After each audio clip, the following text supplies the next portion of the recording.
എല്ലാവർക്കും നമ്മുടെ മറ്റൊരു വീഡിയോയിലേക്ക് സ്വാഗതം.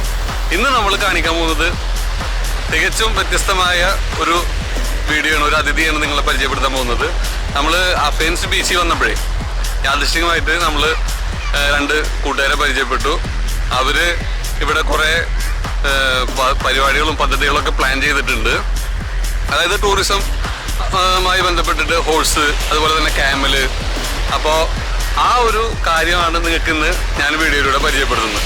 അപ്പോൾ നമുക്ക് നമ്മുടെ അതിഥിയെ പരിചയപ്പെടാം. ഇത് പരിചയപ്പെടുത്താൻ പോകുന്നത് നമ്മളെ കൂടെ മുർഷിദ് ഉണ്ട്. ഇതാ നിൽക്കുന്നത് നമ്മളെ ഹീറോ. ഇതാ ഇത് നമ്മളിപ്പോൾ അഫൈൻസ് ബീച്ചിലാണ് ഉള്ളത്. അപ്പോൾ ഇവിടെ വന്നാൽ ഫാമിലിയൊക്കെ ആയിട്ട് വന്നാൽ നിങ്ങൾക്ക് കുട്ടികളെ അതുപോലെ തന്നെ മുതിർന്നവരൊക്കെ ഇതിന് മേല് കയറിയിട്ട് ഓടിക്കുകയൊക്കെ ചെയ്യാം. ഒരു കുഴപ്പമില്ല. വളരെ ടേംഡ് ആയിട്ടുള്ള ഒരു കുതിരയാണ്. നല്ല പെറ്റാണ്. ആർക്ക് വേണമല്ലോ ഇതിൻ്റെ മേലെ ഇരിക്കാം, ഒരു റൈഡിന് പോവാം. ഇവർ എല്ലാ ഡീറ്റെയിൽസും ഇവർ പറഞ്ഞുതരും. ഇത് പ്രിൻസ് ഒരു ഹായ് പറഞ്ഞേ. ഇപ്പം എത്ര ദിവസമായി ഇവിടെ വന്നിട്ട്? രണ്ടാഴ്ചയായി. അടിപൊളി. അപ്പോൾ ഈ ബീച്ച് ഈ കൊറോണ ഒക്കെ ആയിട്ട് കുറവാണ്, ആൾക്കാരെ വരവ് കുറവാണ്. കുറച്ചായിട്ട് സ്റ്റാർട്ട് ചെയ്ത് തുടങ്ങിയിട്ടുണ്ട്. കുറേശ്ശെ ആൾക്കാർ വന്നു തുടങ്ങിയിട്ടുണ്ട്. Okay okay. റാമിന് എത്ര വയസ്സായി? 3.5 വയസ്സായി. ഇപ്പൊ കുട്ടികളൊക്കെ കയറിയാലും ഒന്നും കുഴപ്പമൊന്നുമില്ല. ഒക്കെ അത്രയും ഫ്രണ്ട്ലി ആണ് അല്ലേ? Okay okay okay. Very good. എത്ര വർഷമായിട്ട് ഈ ഫീൽഡിലുണ്ട്? 2 വർഷമായി. Very good. Okay okay okay. അപ്പോ മുർഷിദായി ഒരു റൈഡ് എടുക്ക്, നമുക്ക് അതൊന്ന് വീഡിയോ എടുക്കും. ലാബിൻസ് ഓക്കെ.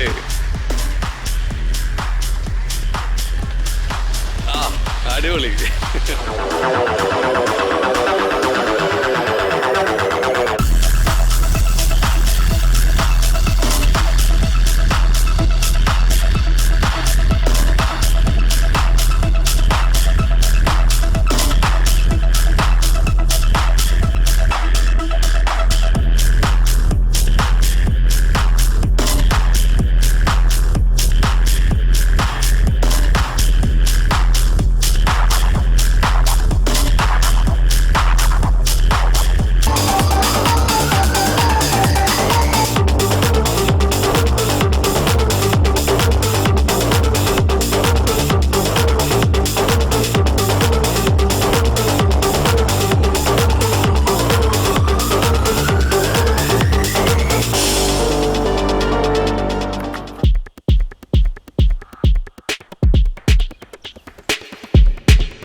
ഈ കുതിരനെ കുറിച്ച് കൂടുതൽ അറിയാനും ഇതിനെ എങ്ങനെ കുളിപ്പിക്കാം, ഭക്ഷണ രീതികൾ എന്നുള്ളതൊക്കെ നമുക്ക് കാണിച്ചു തരാനായിട്ട് ഇവർക്ക് ഇവിടെ അടുത്തൊരു ഫാമുണ്ട്.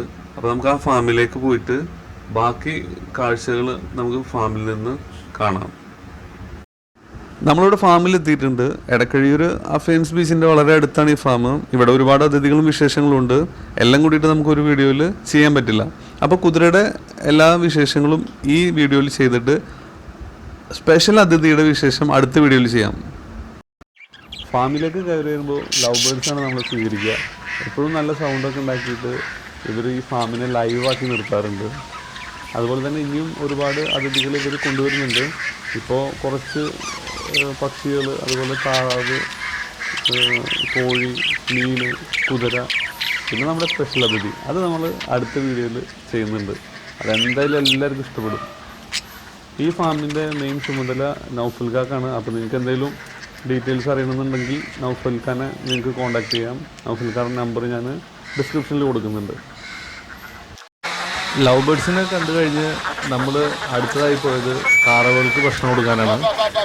താറാവുകളെ ഭക്ഷണം എറിഞ്ഞ് വിളിച്ചപ്പോൾ കൂട്ടം കൂട്ടാൻ വന്നിട്ടാണ് ആ ബഹളം കണ്ടില്ല കഴിക്കുന്നത്. ഗോതമ്പാണ് മെയിനായിട്ട് തീറ്റ കൊടുക്കുന്നത്. താറാവിൻ്റെ തീറ്റ കഴിഞ്ഞതിന് ശേഷമാണ് കോഴികളെ അഴിച്ചു വിടുക. അപ്പോൾ താറാവ് തിന്നാണ്ട് മണ്ണിലൊക്കെ എടുക്കുന്നത് കോഴി വന്ന് ചിക്കി കൊത്തി അവർ കഴിച്ചോളും. അപ്പോൾ ഫുഡ് വേസ്റ്റാക്കുന്ന ഒരു കാര്യം ഇവിടെ ഉണ്ടാവുന്നില്ല. അതുള്ള താറാവുകൾക്ക് ഗോതമ്പ് കൂടാതെ തവിടും കുഴച്ച് വെച്ച് കൊടുക്കാറുണ്ട്. കലവില കൂട്ടി താറാവ് തീറ്റ തിന്നണ കാണാൻ പ്രത്യേക ഒരു രസമുണ്ട്.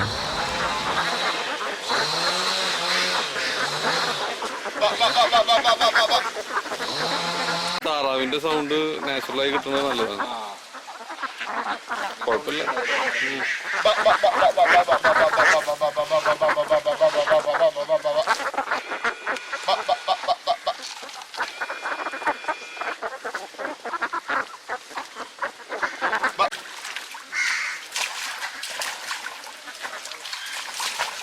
താറാവുകൾ വെള്ളത്തിൽ ചാടുന്ന കാണാൻ നല്ല രസമൊക്കെ.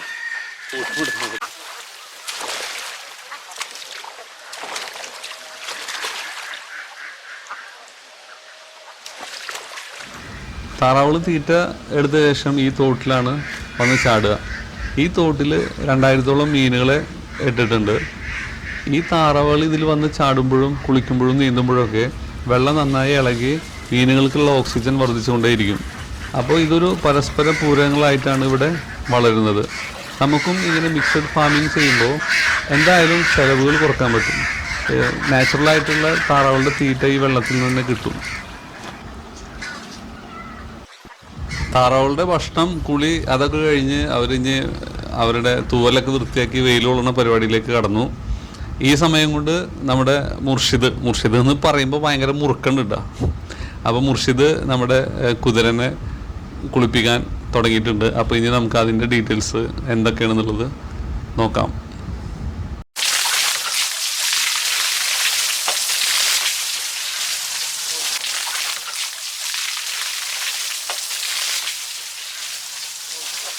എന്ത് നെറ്റൊക്കെ ഉണ്ടല്ലേ.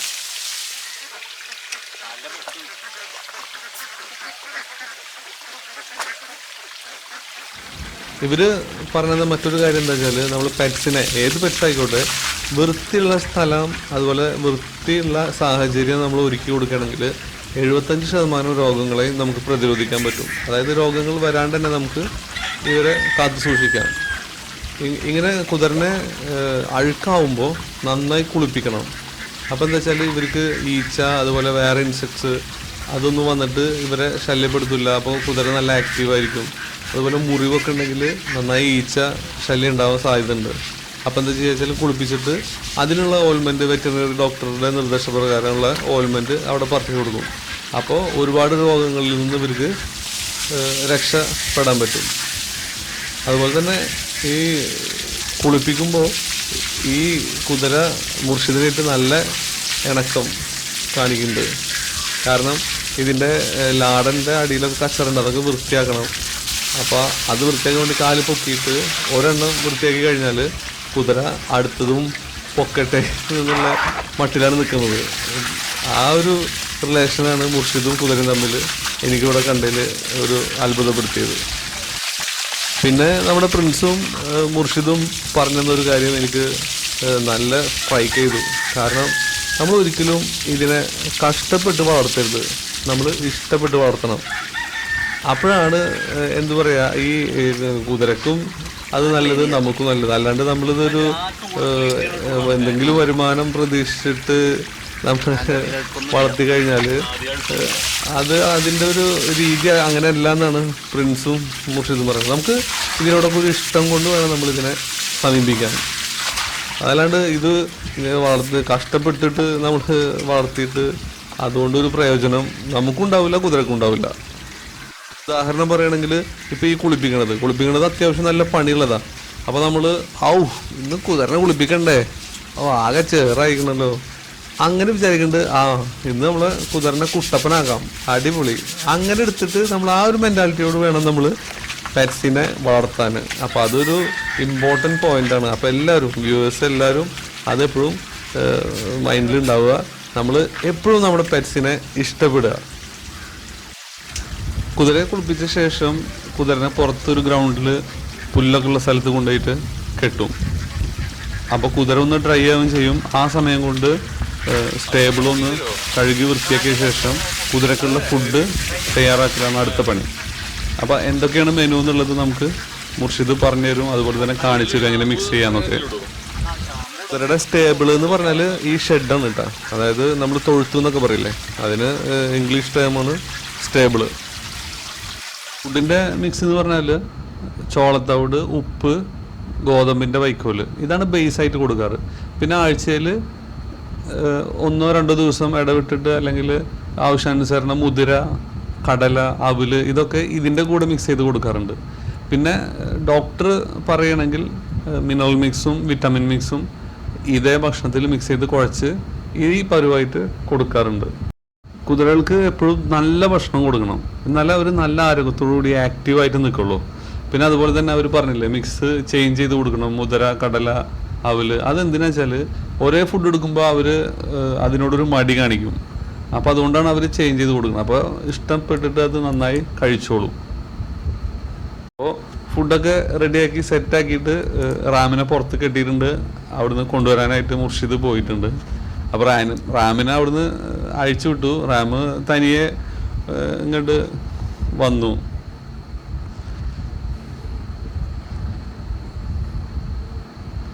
ആദ്യം തന്നെ പോയത് ഫുഡ് കുഴച്ച് വെച്ച പാത്രം ഉണ്ടായിരുന്നു, അതിലേക്കാണ് ആള് തെറ്റിയിട്ട് പോയത്. അപ്പോൾ അതല്ലാന്ന് മനസ്സിലായി. പിന്നെ ഈ പുറത്ത് നല്ല വെയിലുള്ള സ്ഥലത്തൊക്കെ കെട്ടിയിരുന്നു, ഒന്ന് ഡ്രൈ ആവാൻ വേണ്ടി കെട്ടിയ കാരണം ആൾക്ക് നല്ല ദാഹം ഉണ്ടായിരുന്നു. അപ്പോൾ ആദ്യം തന്നെ വന്നിട്ട് വെള്ളം നന്നായി കുടിച്ചു. ഇതാണ് വേറൊരു പ്രത്യേകത. നമ്മുടെ ഫാമിൽ എപ്പോഴും നല്ല ശുദ്ധമായ വെള്ളം 24 മണിക്കൂറും അവൈലബിൾ ആയിരിക്കണം. അതാണ് ഫോർമോസ്റ്റായിട്ട് നമ്മൾ ഒരുക്കേണ്ട കാര്യം. പിന്നെ അത് കഴിഞ്ഞിട്ട് ആള് അടുത്ത പാത്രത്തേക്ക് നോക്കി, അതിലില്ല. പിന്നെ മനസ്സിലായി സ്റ്റേബിളിൽ ഉണ്ടാവും. അപ്പോൾ സ്റ്റേബിളിൽ കയറിയ ആള് പിന്നെ മുർഷിദ് പറയണത് എന്താ വെച്ചാൽ ഫുഡ് കഴിക്കുമ്പോഴൊന്നും ആരും അതിനെ ഡിസ്റ്റർബ് ചെയ്യാൻ പാടില്ല. അങ്ങനെയുള്ള ഒരുപാട് കാര്യങ്ങൾ നമുക്ക് പറഞ്ഞു തന്നില്ല. കാരണം അത് കുതിരകൾ ഒരാളും ഇഷ്ടപ്പെടില്ല ഫുഡ് കഴിക്കുമ്പോൾ ഡിസ്റ്റർബ് ചെയ്യുന്നത്.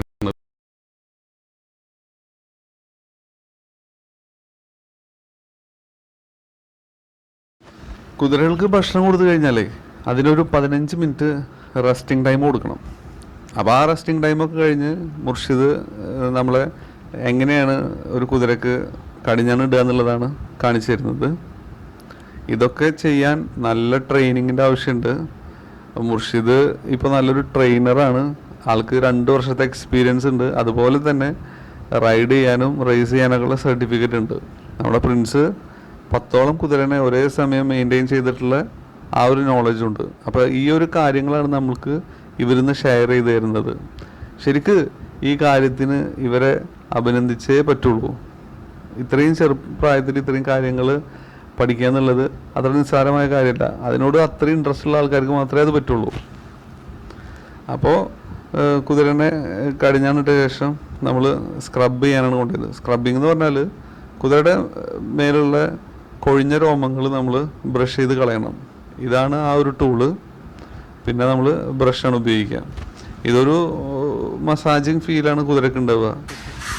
മാത്രമല്ല ഇതെന്തായാലും ചെയ്തേ പറ്റുള്ളൂ. കാരണം എന്താ വെച്ചാൽ എന്നാലേ കുതിരകൾ നമുക്ക് ഷൈനിങ് ആയിട്ട് നിൽക്കുള്ളൂ. നല്ല അട്രാക്റ്റീവ് ആവണമെങ്കിൽ ഈ ഒരു ബ്രഷിങ് ചെയ്തേ പറ്റുള്ളൂ. ഇനിയിപ്പോൾ ഈച്ചകളുടെ ശല്യം അതുപോലെ തന്നെ മറ്റ് പല പ്രാണികളുടെ ശല്യമൊക്കെ ഉണ്ടെങ്കിൽ കുറച്ച് വേപ്പെണ്ണ പുരട്ടി കൊടുത്താൽ മതി. പിന്നെ പറഞ്ഞെന്ന കാര്യം എന്താ വെച്ചാൽ നമ്മളിപ്പോൾ ഒരു കുതിരനെ ഒരു ഷോക്ക് കൊണ്ടുപോവാണ് അല്ലെങ്കിൽ റോട്ടിലൂടെ റൈഡ് ചെയ്യണമെങ്കിൽ നമുക്ക് വേണ്ട ഡോക്യുമെൻറ്റ്സ് എന്താണെന്ന് വെച്ചാൽ ഒരു വെറ്റിനറി സർജൻ്റെ കയ്യിൽ നിന്ന് നമുക്കൊരു അതിൻ്റെ ഫിറ്റ്നസ് സർട്ടിഫിക്കറ്റ് കിട്ടും, അത് വേണം. അതുപോലെ തന്നെ ഇൻഷുറൻസ് എടുക്കാൻ പറ്റുമെങ്കിൽ അത് ഏറ്റവും നല്ലതാണ്. പിന്നെ പോലീസ് സ്റ്റേഷനിൽ നിന്ന് ഒരു CIയുടെ സർട്ടിഫിക്കറ്റ്, ഒരു സമ്മതപത്രം. അപ്പോൾ ബ്രഷിങ് ഒക്കെ കഴിഞ്ഞിട്ട് പിന്നെ നമ്മൾ എങ്ങനെയാണ് സാഡിൽ വെക്കുക എന്നുള്ളതാണ് കാണിച്ചു തന്നത്. സാഡിൽ വെക്കുന്നതിന് മുമ്പ് ഈ ഒരു കുഷ്യൻ, ഒരു ഷീറ്റ് ഇട്ട് കൊടുക്കണം. അതെന്താ വെച്ചാൽ സാഡിൽ നല്ല ഹാർഡ് മെറ്റീരിയലാണ്, അതിൻ്റെ അടിവശമൊക്കെ നല്ല ഹാർഡാണ്. അപ്പോൾ ആ ഒരു സാഡിലിൻ്റെ അടിവശം തട്ടിയിട്ട് കുതിരകൾക്ക് പരിക്ക് പറ്റാതിരിക്കാൻ വേണ്ടിയിട്ടാണ് ഈ ഒരു കുഷ്യൻ ആദ്യം ഇട്ട് കൊടുക്കുന്നത്. ഇത് പിന്നെ നല്ല ബെൽറ്റ് വെച്ച് മുറുക്കണം. അപ്പോൾ ഇതെങ്ങനെ വെക്കും, ഈ ഒരു കാര്യങ്ങളൊക്കെ പഠിക്കാൻ വേണ്ടിയിട്ടാണ് ആദ്യം ട്രെയിനിങ് എടുക്കണമെന്ന് പറഞ്ഞത്. ഈ പ്രോപ്പർ ട്രെയിനിങ് ഇല്ലാത്ത ആൾക്കാർക്ക് ഒന്ന് കയറി ഇരിക്കാൻ പോലും പറ്റില്ല. കാരണം എന്താ വെച്ചാൽ ഞാൻ കയറിയിരിക്കാൻ നോക്കി, 2 പ്രാവശ്യം നോക്കി, 2 പ്രാവശ്യവും പറ്റിയില്ല. പിന്നെ മുർഷിദ് അതിൻ്റെ കാര്യങ്ങളൊക്കെ നമുക്ക് പറഞ്ഞെന്ന് എവിടെ കാല് വെക്കണം, എവിടെ പിടിക്കണം, ഒരു ജമ്പ് കൊടുക്കണം എന്നൊക്കെ പറഞ്ഞു തന്നപ്പോഴാണ് എനിക്കൊന്ന് കയറിയിരിക്കാൻ പറ്റിയത്. പിന്നെ അതുപോലെ തന്നെയാണ് ഇതിൻ്റെ റൈഡിങ്ങിൽ റൈഡറും കുതിരയും തമ്മിൽ നല്ലൊരു കമ്മ്യൂണിക്കേഷൻ നടക്കുന്നുണ്ട്. ഈ റൈഡർ കാല് വെച്ചിട്ട് കുതിരയുടെ വയറും ഇങ്ങനെ തട്ടി കൊടുക്കും, അതൊരു കമ്മ്യൂണിക്കേഷനാണ്. പിന്നെ കടിഞ്ഞാണിൻ്റെ കൺട്രോള്, അപ്പോൾ അതൊക്കെ ആകുമ്പോഴാണ് നമുക്ക് നന്നായിട്ടൊന്ന് ഓടിക്കാൻ പറ്റുള്ളൂ. കുതിരയുടെ ഹെയർ നമ്മൾ ഇതുപോലെ നന്നായി ചെയ്യി കൊടുക്കണം, ഇല്ലെങ്കിൽ അത് ജട പിടിച്ചിട്ട് വൃത്തികേടായി പിന്നെ അത് നമ്മൾ അവസാനം വെട്ടി കൊടുക്കേണ്ട അവസ്ഥ വരും. അപ്പോൾ നന്നായി സ്റ്റൈലായിട്ട് ഈരി കൊടുക്കുക. അതിനുശേഷം നമ്മൾ റൈഡ് എടുക്കും. പിന്നെ ഒരാൾ കുതിരനെ വാങ്ങുമ്പോൾ എന്തെല്ലാം ശ്രദ്ധിക്കണം എന്നുള്ള കാര്യങ്ങൾ നമുക്ക് പ്രിൻസ് പറഞ്ഞു തരും. അതും കഴിഞ്ഞിട്ട് നമുക്ക് ഈ വീഡിയോ വൈൻഡപ്പ് ചെയ്യാം. പക്ഷേ ഫാമിലെ വിശേഷങ്ങൾ കഴിഞ്ഞിട്ടില്ല, ഒരു അതിഥി കൂടിയുണ്ട്, അത് സ്പെഷ്യലായിട്ട് നമ്മൾ അടുത്ത വീഡിയോയിൽ ചെയ്യും. കുതിരനെ റൈഡ് ചെയ്യുമ്പോഴും ഇതിന് ഓരോ കമൻറ്റുകളുണ്ട്, അതൊക്കെ ഒരു ട്രെയിനിങ്ങിൽ നമുക്ക് പറഞ്ഞു തരും. ഇപ്പോൾ പ്രിൻസ് അതിന് കമൻറ്റ് കൊടുക്കും, ഇത് വാക്കാണ്, സിംപിളി നടക്കുക.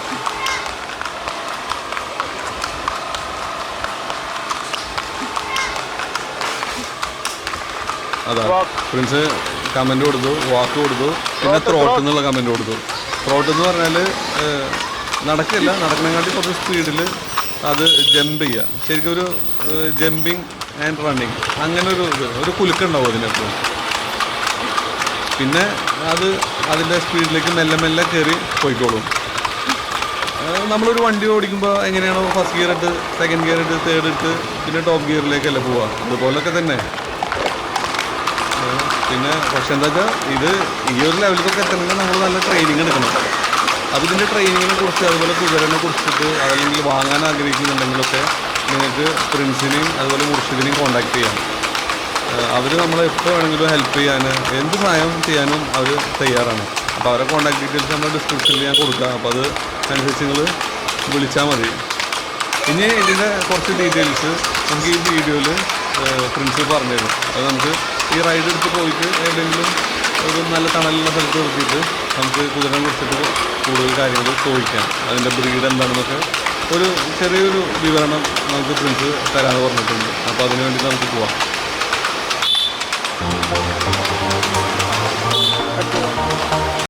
പ്രിൻസ് ഭായ്, ഈ കുതിര ഏതിനത്തിൽ പെട്ടതാ? ഇത് കാട്ട്പാടി ഇനത്തിൽ. ഏതൊക്കെ ഇനം കുതിരകൾ കേരളത്തിൽ പൊതുവായി ഉള്ളത്? അതായത് നമ്മളിവിടെ പൊതുവായിട്ട് എത്ര ഇനം കുതിരകൾ ഉണ്ടെന്ന് പറഞ്ഞത്? പൊതുവായിട്ടൊരു ഇന്ത്യൻ ബ്രീഡ് എന്ന് പറയുമ്പോൾ ഒരു 5 ബ്രീഡുകൾ ഇന്ത്യയിൽ ഉള്ള കാണപ്പെടുന്ന കുതിരകൾ. അത് മാർവാരി, കത്തിയവാരി, പിന്നെ സിന്ധി പറഞ്ഞിട്ടുള്ള കുതിര, പിന്നെ 2 തരം പോണികൾ, ഒന്ന് മണിപ്പൂര് പോണി, പിന്നെ ലഡാക്ക് ഭാഗത്ത് വരുന്ന ഒരു തരം പോണിയുണ്ട്. അപ്പൊ ഈ കാട്ട്പാടി കുതിരകൾ എന്ന് പറഞ്ഞാല് കാട്ട്പാടി പറഞ്ഞാൽ നമ്മള് പറയില്ലേ മലയാളി, ഗുജറാത്തി, ബംഗാളി ഒക്കെ പറയില്ല, അതുപോലത്തെ ഒരു ഇതാണ് ഈ കാട്ട്പാടി പറഞ്ഞത്. അപ്പൊ ഒരു ഇത് കത്യാവാരിയിൽ പെട്ട ഒരു തരം ഒരു കുതിരയാണ് ഇത്. അപ്പൊ അതൊരു സ്ഥലത്തിന്റെ കൂടി പേരാണ്. അപ്പൊ നമ്മള് ഇവന് എത്ര വയസ്സുണ്ട് ഇപ്പോ? ഇവനിപ്പോ 4 വയസ്സ്. അത് നമുക്ക് ഒരു കുതിരയുടെ വയസ്സൊക്കെ എങ്ങനെ അറിയാൻ പറ്റുക? പല്ലിന്റെ അളവുണ്ട. അത് ശരി.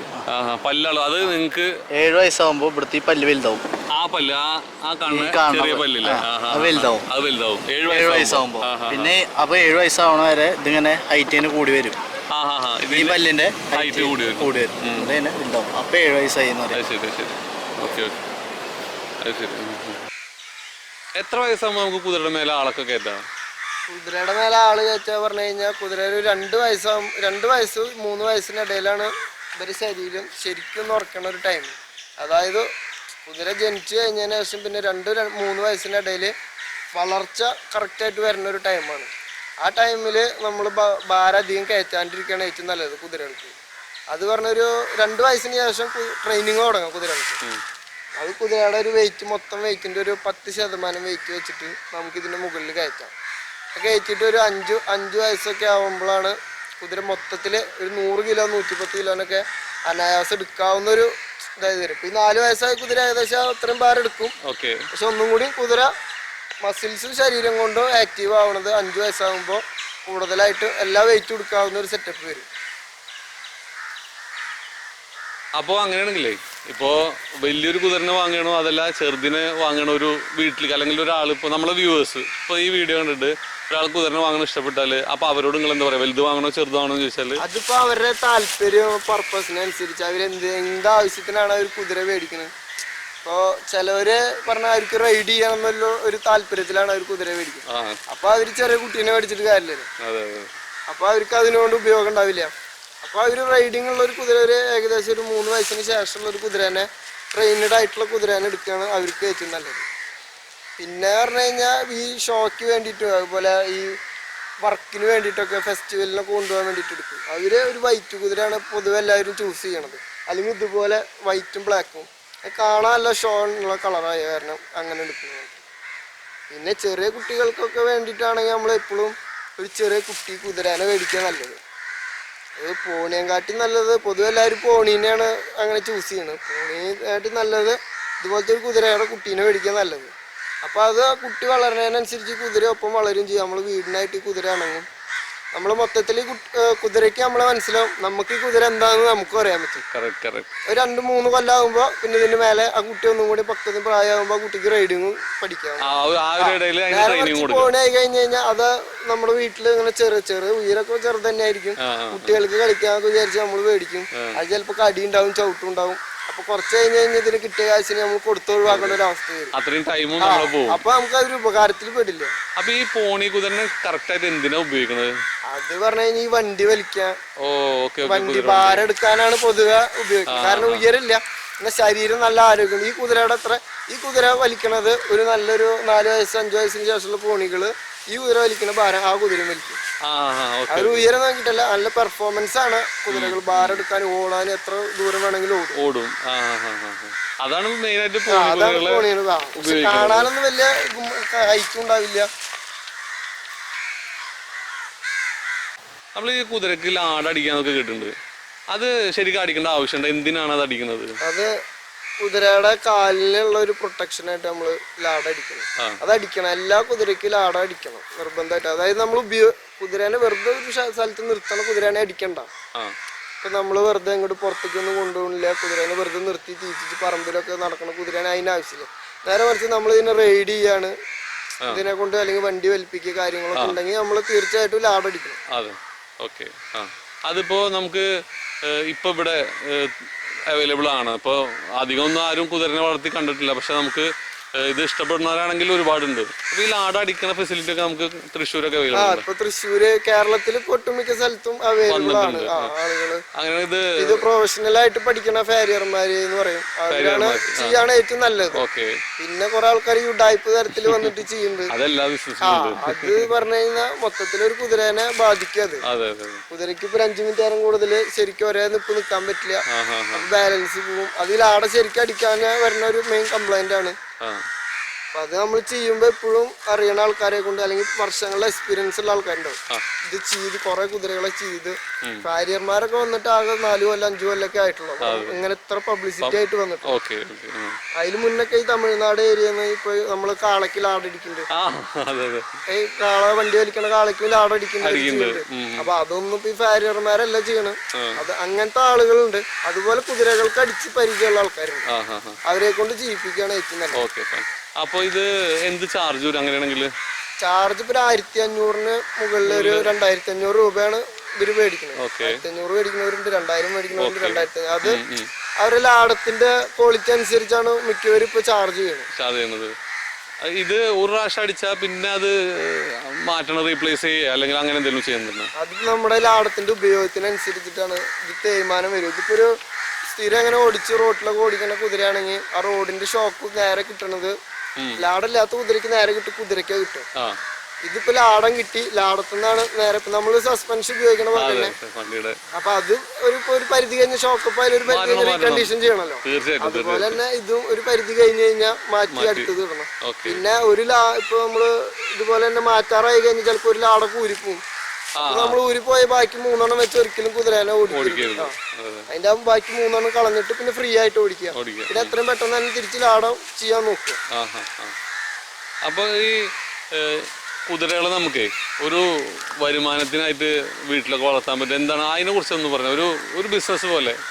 ഇതൊരു ബിസിനസ് ആയിട്ട് കാണേണ്ട ആവശ്യം നമ്മള് ഇതൊക്കെ പറഞ്ഞു കഴിഞ്ഞിപ്പോ ഞാൻ നിൽക്കണില്ല. എനിക്ക് ഈ മൃഗത്തിനോടുള്ള ഒരു സ്നേഹത്തിലാണ് ഇപ്പൊ ഞാൻ ഇപ്പൊ നിങ്ങളുടെ അടുത്ത് സംസാരിക്കണതും അല്ലെങ്കിൽ ഇപ്പൊ ഞാൻ അതിനെ വളർത്തണതും ഒക്കെ. അതൊരു ലാഭമായിട്ട് നോക്കി കഴിഞ്ഞ് ഇതിന് മേടിക്കാണ്ടിരിക്കാനല്ലോ, വല്ല ആടിനെ പശുവിനൊക്കെ മേടിച്ച് വളർത്താം. അതാകുമ്പോ എന്തെങ്കിലും അവർക്ക് മെച്ചുണ്ടായിരിക്കാം.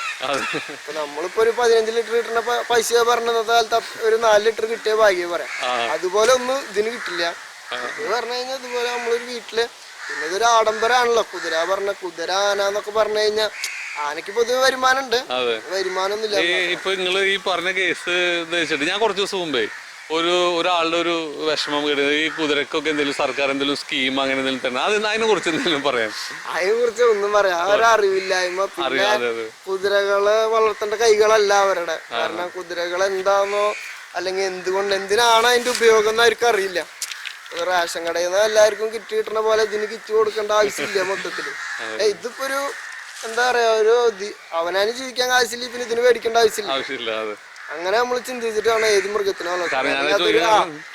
ഭാരമായിട്ട് കണ്ടിട്ട് ഒരു മൃഗത്തിനെ വളർത്താണ്ടിരിക്കുകയാണ് ഏറ്റവും നല്ലത്. ഇപ്പൊ ഞാൻ ചോദിക്കാൻ കാരണം എന്താ വെച്ചാല്, പിന്നെ ഞാൻ പണ്ട് തമിഴന്മാര് മറ്റേ കാളാനെ പീപ്പൊക്കെ വിളിച്ചിട്ട് അങ്ങനെ പോവായിരിക്കും ഇവർക്കൊക്കെ ഒരു വർഷം നല്ലത്. ഇപ്പൊ സർക്കാരിന്ന് പശുവിന് ആടിനൊക്കെ സ്കീം ഉണ്ട്. അപ്പൊ ഇനിയിപ്പോ ആൾക്കാർ ഇത് കുതിരനെയും ഇപ്പൊ വർക്ക് അതിന്റേതായ സ്റ്റാൻഡേർഡിൽ വരുമാനം കണ്ടെത്തുന്നവരുണ്ട്. അതിനിപ്പോ സർക്കാരിന് നോക്കണ്ട, നമ്മുടെ എങ്ങനെയാണ് നമുക്ക് ഐഡിയ വെച്ചിട്ട് നമ്മള് അതിന് വരുമാനം കണ്ടെത്താം. അതിപ്പോ ഓരോരുത്തരും എന്ത് കിട്ടിയാലും ചിലവർക്ക് അതിന് വരുമാനം കണ്ടെത്താം, ചിലവർക്ക് ഇങ്ങനെ എല്ലാവരുടെ അടുത്ത് സഹായം അഭ്യർത്ഥിക്കാനേ പറ്റും. അത്രയുള്ള അതിൽ വ്യത്യാസം. പിന്നെ അങ്ങനെയാണെങ്കിൽ നമുക്ക് ഈ കുതിരയുടെ ഭക്ഷണ രീതി അതിന്റെ എക്സ്പെൻസ് ഒന്ന് നിങ്ങളൊന്ന് പറഞ്ഞിട്ട്. എക്സ്പെൻസ് എന്ന് പറയാൻ പറ്റില്ല, നമ്മള് മൊത്തത്തില് കുതിരേനെ എങ്ങനെ പരിപാലിക്കണമെന്ന് മാത്രം നോക്കിയാൽ മതി. കാരണം ഇതിന് നമ്മള് രാവിലെ ഒരു 4 കിലോന്റെ അടുത്ത് തവിട് കൊടുക്കും, ഗോതമ്പ് തവിട് അല്ലെങ്കിൽ ചോളത്തിന്റെ തവിട് കൊടുക്കും. അത് കൂടാണ്ട് പിന്നെ അതിന്റെ പുറമെ പച്ച ഗോതമ്പ് പുഴുങ്ങിയിട്ട്, സാധാ ഗോതമ്പ് പുഴുങ്ങിയത് കൊടുക്കും.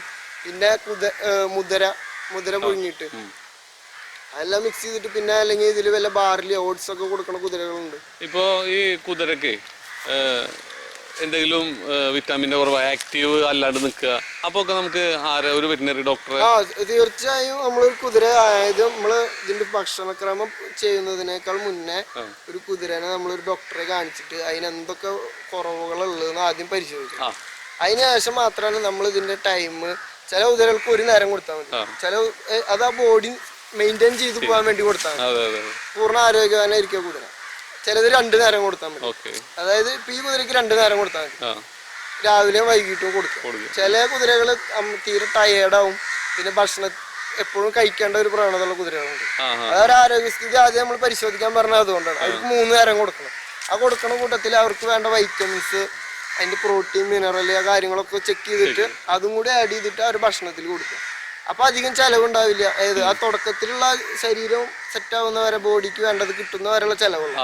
അത് കഴിഞ്ഞ് ഈ പറഞ്ഞ പോലെ തവിട് കാര്യങ്ങളൊക്കെ കൊടുത്ത് സെറ്റാക്കി എടുക്കുക, ഇടയ്ക്ക് മുതിരയൊക്കെ കൊടുത്ത് നമുക്ക് അങ്ങനെ മെയിൻറ്റെയിൻ ചെയ്ത് കൊണ്ടുപോകാൻ. പിന്നെ ഇപ്പൊ ഈ ചെക്കിംഗ് എന്നൊക്കെ പറഞ്ഞില്ല, അപ്പൊ അതിനെ പറ്റിയ ഒരു വെറ്റിനറി ഹോസ്പിറ്റല് കുതിരകൾക്കായിട്ടുള്ളത് ഫെസിലിറ്റി ഉണ്ട്? മണ്ണുത്തിയിലുണ്ട്. തൃശ്ശൂർ മണ്ണുത്തിയില് കുതിരകൾക്ക് മാത്രമായിട്ടുള്ളത്. അത് ശരി. പിന്നെ ഏത് ഡോക്ടറെ കാണിക്കുമ്പോൾ ഇതിനോട് ഈ ഏത് മൃഗത്തിനെ നമ്മളുള്ള അതിനോട് താല്പര്യമുള്ള ഡോക്ടറെ കാണിക്കും. തീർച്ചയായിട്ടും. അപ്പൊ അവർക്ക് അവരെ കയ്യിലുള്ള അറിവും കൂടി അവര് നമുക്ക് പറഞ്ഞുതരും. അപ്പൊ കോഴീനെ മാത്രം നോക്കുന്ന ഡോക്ടർമാരുണ്ടാവും. അപ്പൊ അവര് കൂടുതൽ കോഴിയുടെ കാര്യങ്ങൾ മാത്രം നമുക്ക് പറഞ്ഞുതരും. അവർക്ക് അത് അറിയുള്ളൂ. അപ്പൊ എല്ലാം അറിയാം, പക്ഷെ കൂടുതൽ അവർ ബേസ് ചെയ്യുക മറ്റു മൃഗങ്ങളായിരിക്കും. ആനകൾക്ക് തന്നെ അതിന് പറ്റിയ ഡോക്ടർമാരുണ്ട്. അവര് കൂടുതലും ഫോക്കസ് ചെയ്യുക ആനേനെ മാത്രം. അതുപോലെ ഇതിന് താല്പര്യമുള്ള ഡോക്ടർ ഉണ്ട്. അപ്പൊ അതിന് മെയിൻറ്റെയിൻ ചെയ്തിട്ട് അങ്ങനെ നോക്കും. നമ്മളെ കാര്യം പറഞ്ഞപ്പോ മനുഷ്യന്റെ കാര്യം പറയുന്നത് ന്യൂറോളജി ഉണ്ട്, ഓർത്തോളജി ഉണ്ട്.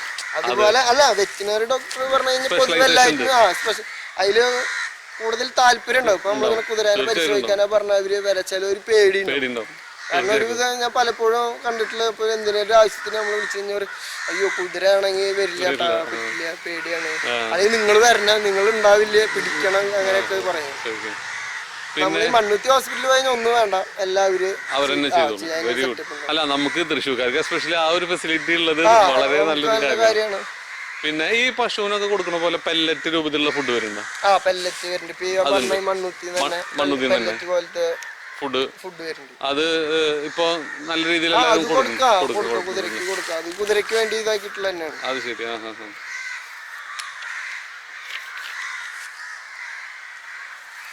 ഈ കുതിരകൾ ശരിക്ക് മനുഷ്യരായിട്ട് ഇണങ്ങി വരണം, അതെല്ലാം നമ്മൾ മെരുക്കിയെടുക്കണം? എങ്ങനെ അതിന്റെ ഒരു മെത്തേഡ്? അത് പറഞ്ഞു കഴിഞ്ഞാൽ ഒരിക്കലും ഇവരനെ നമുക്കൊരു എന്താ പറയാ ഉപദ്രവിച്ചിട്ട് ഇവരെ കീഴ്പ്പെടുത്താൻ എളുപ്പമല്ല. പറഞ്ഞാൽ അവര് വഴങ്ങി തരില്ല. നമ്മള് സ്നേഹിച്ചിട്ട് തന്നെ വേണം ഇവരനെ മെരുക്കാനായാലും അണക്കാനായാലും. അപ്പൊ ഇപ്പൊ അഗ്രസീവ് ആവണ കുതിരകളാണെങ്കിൽ ഇപ്പൊ ഞാൻ പറയണതൊക്കെ ഈ കുതിരക്ക് കേൾക്കാം.